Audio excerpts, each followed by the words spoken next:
I shushed Michael to shut up when I saw that my home number was displayed on my mobile. Almost naked, I lay down on the bed in our hotel room. Michael looked at me resentfully. "Dave, honey, I was just about to call you.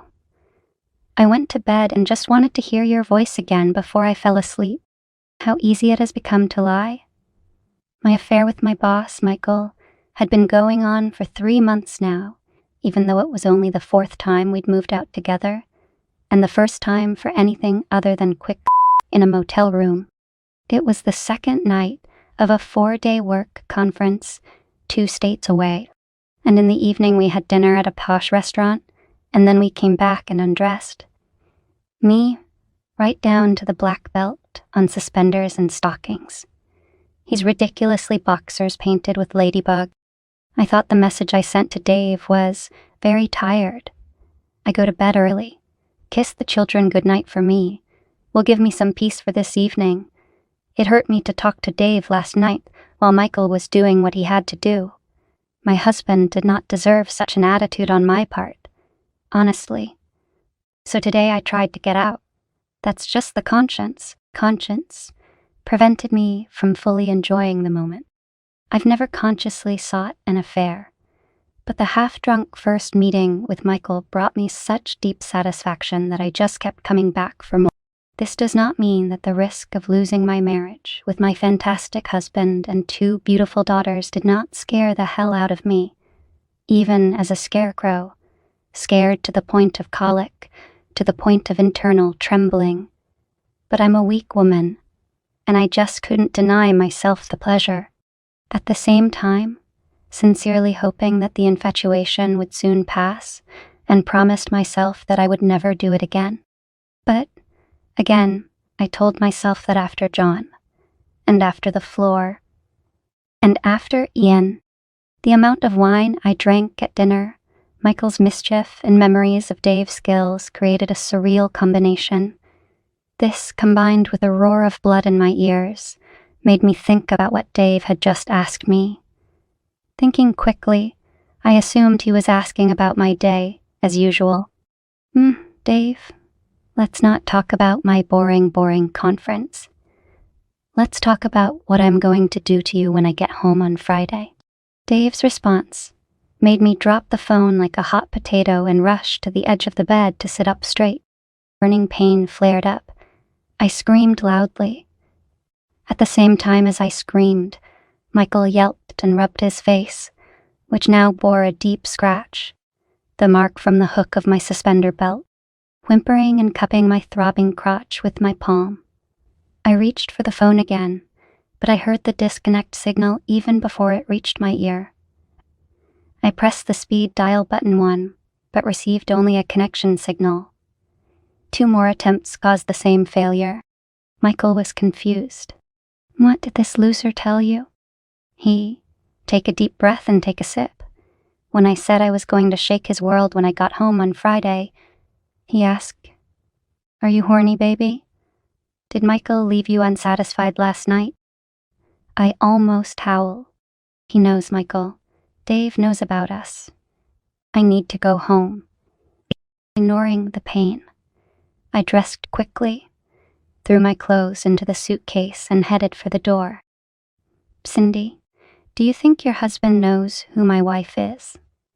Michael asked in an excited voice, without even looking at the selfish jerk.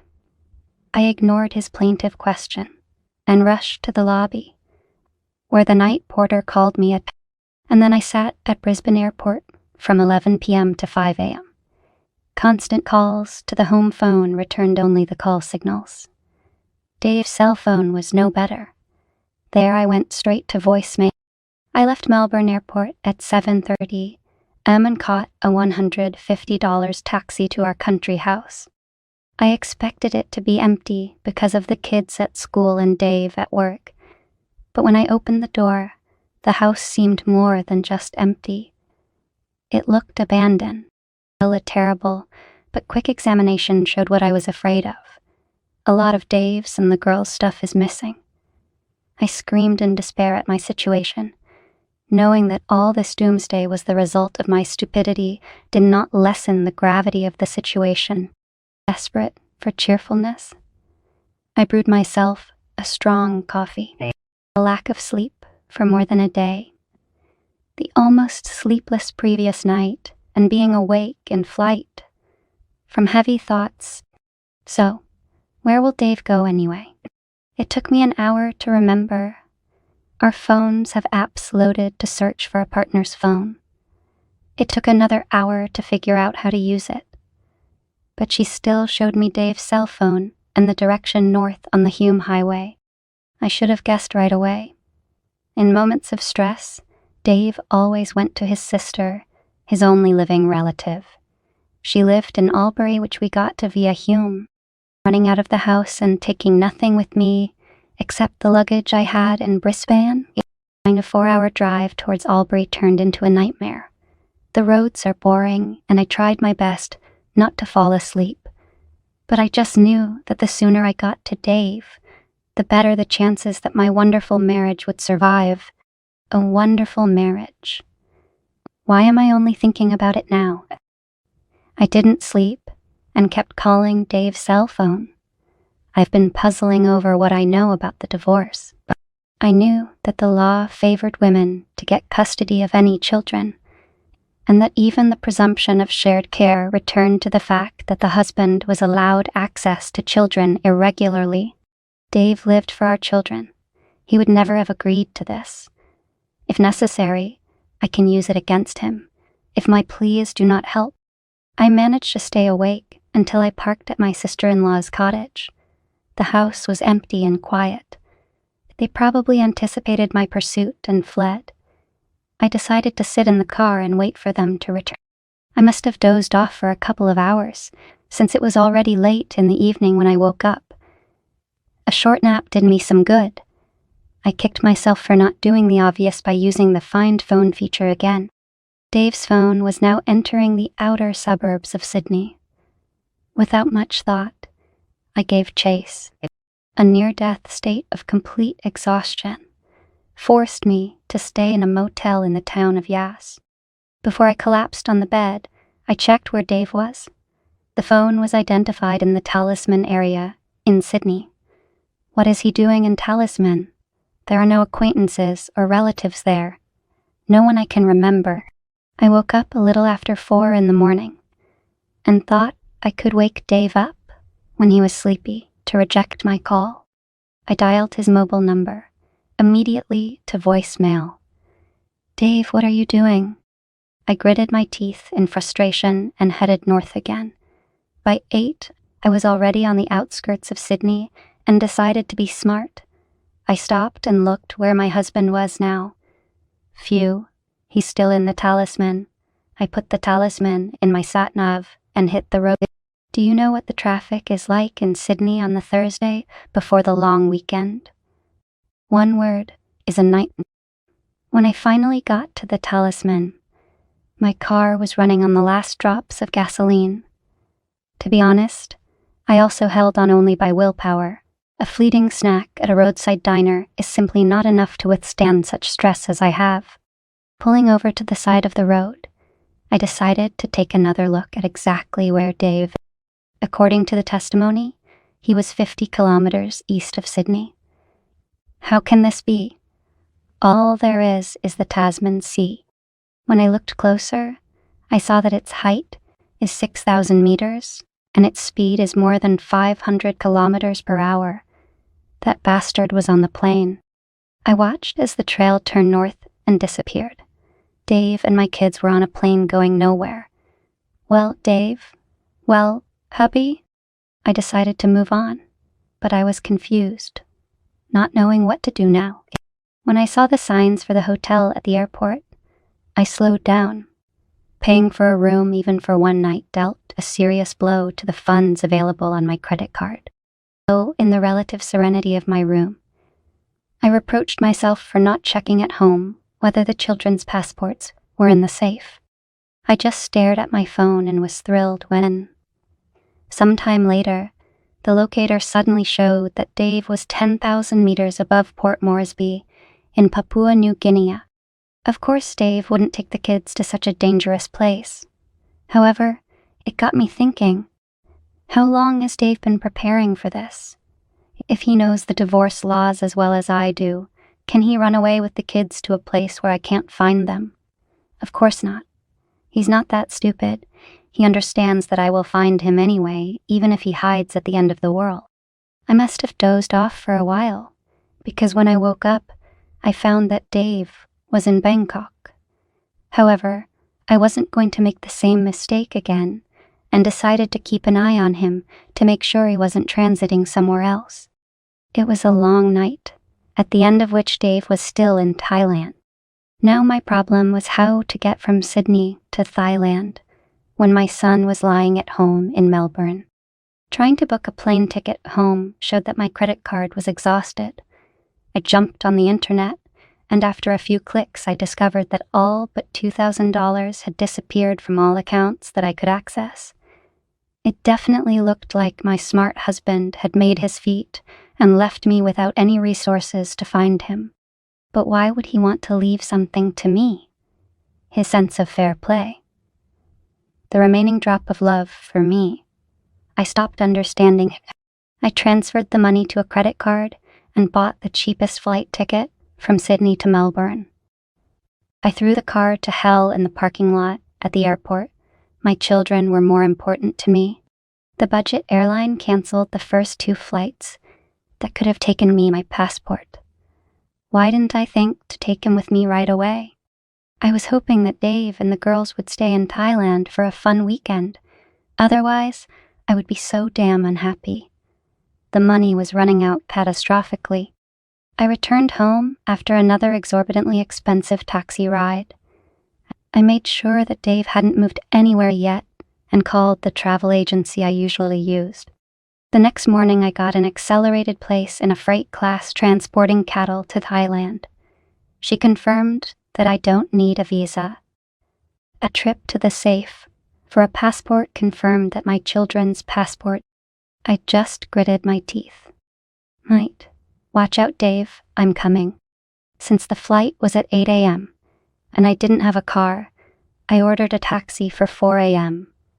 and went to pack my things. When the sky was still pitch black, I woke up quite alarmed. Well, at least I got some sleep. Stress grew on stress when I went to get my little travel suitcase, and the handle broke off. The taxi driver fumed while I quickly stuffed all my gear into the only other suitcase of the same size that I had at morning flights, as if for evil were popular. I barely made my way through a long queue at check-in and customs to get to the waiting room. Just in time, after getting into the cattle truck, I checked. Dave was still in Bangkok until the hostess of the flight growled at me to turn off the phone. As soon as we took off, I used the plane's internet to enable international roaming on my phone. The hours dragged on. I got off the aerobridge and walked along the row of windows outside, trying not to think about how dangerously small my funds were, but calmly confident that I can, if not persuade, then intimidate. And patiently, I turned on the Find Phone function on my phone, and it immediately beeped. Dave was only 346 meters away from me, directly to the east. Running to the nearest window, I found myself looking in exactly the right direction. My blood froze in my veins when I looked at the indicated course. There was only one building in the right place, and at about the right distance. There was a huge logo of an international courier company on it, and my brain has made connections. Now Dave's plan was obvious. He sent his switched-on phone with a power bank through a courier service to where his wayward but stupid wife would follow. Suddenly, Dave's goal of leaving me a small amount of money made sense. He wanted me to be able to go that far, but 2 things struck me. Firstly, that Dave knew me well enough to know that I would immediately give chase. And secondly, Dave really wasn't in the mood to forgive. But it's some kind of stupid revenge to throw me on the other side of the world. What's the point? He doesn't think I'll get lost and end up on a desert island. Having no other way out, I continued my way to the customs office. Now I'm going to buy a return flight ticket to get out of here and sit at the airport until it's time to go home. What other choice did I have? No. I didn't have the money to stay anywhere, and I might have to walk home from Melbourne Airport. It dawned on me. I called Michael.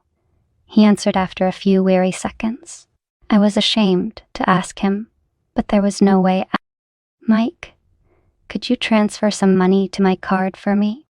No, he said shortly, and hung up. Everyone betrayed me. That's it. I stood at the end of the queue at Thai Customs. I've been exhausted from the chase for the last 2 days. The lower back was tied in a knot. The stomach did not know whether it wanted to be empty or to be full. And then I noticed 2 heavily armed policemen walking slowly along the queue. They were constantly looking at some photo, and then carefully at each woman. Their faces lit up with joy when they saw me. Dave Brown tiptoed out of the bedroom, where his 2 charming daughters had finally fallen asleep, sat down in a comfortable old armchair and poured himself some whiskey. He wasn't used to being alone, and couldn't decide whether to watch an old movie or read a book. It was a relaxing couple of days at a local resort with his work partner Bill, with Bill's wife Nancy, and with their son. This boy was about the same age as he. The only concern these days was to keep an eye on the 2 girls enjoying the pools, water park, ice cream, and other amenities. Arriving home at 2 a.m, when Bill was carrying the sleeping girls to their bedrooms, took its toll, and he doubted that he would last long reading or watching a movie. His thoughts were interrupted by the ringing of his home phone. Dave Brown here. Hello, my name is Jack Bloodstone. I'm from the Australian consulate in Bangkok. I'm calling about your wife, Cindy Brown. Dave interrupted him before Jack could explain the reason for his call. You see, Cindy Brown is still officially my wife, but we broke up, Mr. Bloodstone. If she has any problems, I don't feel obligated to help her with anything. Are you aware, Mr. Brown, of your ex-wife's money problems? Yes, it would be correct to say that she had money problems after leaving for another man. Wait, are you calling from Bangkok? Well, it's a sad story. Do you think she is so desperate for money to act as a courier? That is, to transport half a kilo of substances? I don't know. My ex-wife, she is somewhat unpredictable. Everything can be. Perhaps she knows people who could give her half a kilo of marijuana. I recently found out that she was hanging out with all sorts of dubious types with a dark past. So you said Thailand? Yes, Mr. Brown, of course. If she is found guilty, she will face 15 years in a Thai prison, which I can assure you is not at all like an Australian one. 15 years.